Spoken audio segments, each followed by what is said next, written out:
পাকিস্তানের সঙ্গে আফগানিস্তানের টানাপোড়েন চরমে। আফগানিস্তানের পূর্বাঞ্চলে পাকতিকা প্রদেশে সশস্ত্র গোষ্ঠী তেহরিকি তালিবান পাকিস্তানের সদস্যরা লুকিয়ে আছে দাবি করে ভয়াবহ হামলা করেছে পাক সেনাবাহিনী। এতে নারী ও শিশুসহ ৪৬ জনের প্রাণ গেছে। তালিবান মুখপাত্র জানান, মঙ্গলবার রাতে পাকতিকার বরমল জেলার ৪টি স্থানে বোমা হামলা করে পাকিস্তান। পাকিস্তানি কর্মকর্তারা আনুষ্ঠানিকভাবে বিমান হামলার কথা স্বীকার না করলেও সামরিক বাহিনীর সূত্রগুলো বলছে, সীমান্তের কাছে তালিবানদের গোপন আস্তানা লক্ষ্য করে ওই হামলা চালানো হয়েছে।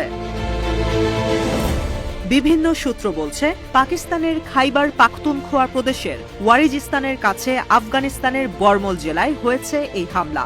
পাকিস্তানের পররাষ্ট্র মন্ত্রণালয়ের পক্ষ থেকে এই বিষয়ে কিছুই জানানো হয়নি। আফগানিস্তানের পররাষ্ট্র মন্ত্রণালয় এই হামলার তীব্র নিন্দা জানিয়ে বলছে, এটা পরিষ্কার আগ্রাসন আর আন্তর্জাতিক নীতিভঙ্গের শামিল। আফগানিস্তান এর কড়া জবাব অবশ্যই দেবে, দেশের সার্বভৌমত্ব রক্ষা করবে। হামলার লক্ষ্যবস্তুর মধ্যে ওয়ারিজিস্তানি শরণার্থীরাও ছিল। প্রত্যক্ষদর্শীরা জানান, ২ থেকে ৩টি বাড়িতে হামলা হয়। এর মধ্যে একটি বাড়িতেই ১৮ জনের মৃত্যু হয়। পুরো একটা পরিবারই শেষ হয়ে যায়। চলতি বছর এই নিয়ে দ্বিতীয়বারের মতো হামলা হলো আফগানিস্তানে। অথচ এই হামলার কয়েক ঘন্টা আগে আফগানিস্তানে নিয়োজিত পাকিস্তানের বিশেষ প্রতিনিধি মোহাম্মদ সাদিক আবুলে বৈঠক করেন আফগানিস্তানের অন্তর্বর্তীকালীন পররাষ্ট্রমন্ত্রী আমির খান মুত্তাকির সঙ্গে, যেখানে আলোচনা হয় শুধু সীমান্ত নয়, পুরো অঞ্চলে শান্তি প্রতিষ্ঠার।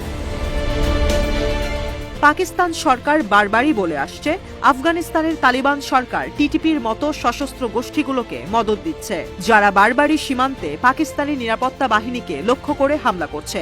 গেল সপ্তাহে টিটিপি যোদ্ধারা স্বীকারোক্তি দিয়েছে দক্ষিণ ওয়ারিজিস্তানে ১৬ পাকিস্তানি সেনাকে হত্যার।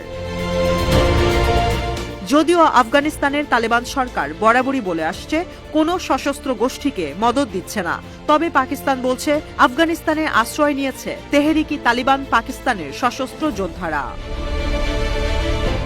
২০২১ সালে আবার আফগানিস্তানের ক্ষমতা দখল করে তালিবান। এরপর থেকে আফগানিস্তান ও পাকিস্তানের মধ্যে সীমান্ত উত্তেজনা বেড়ে চলছে।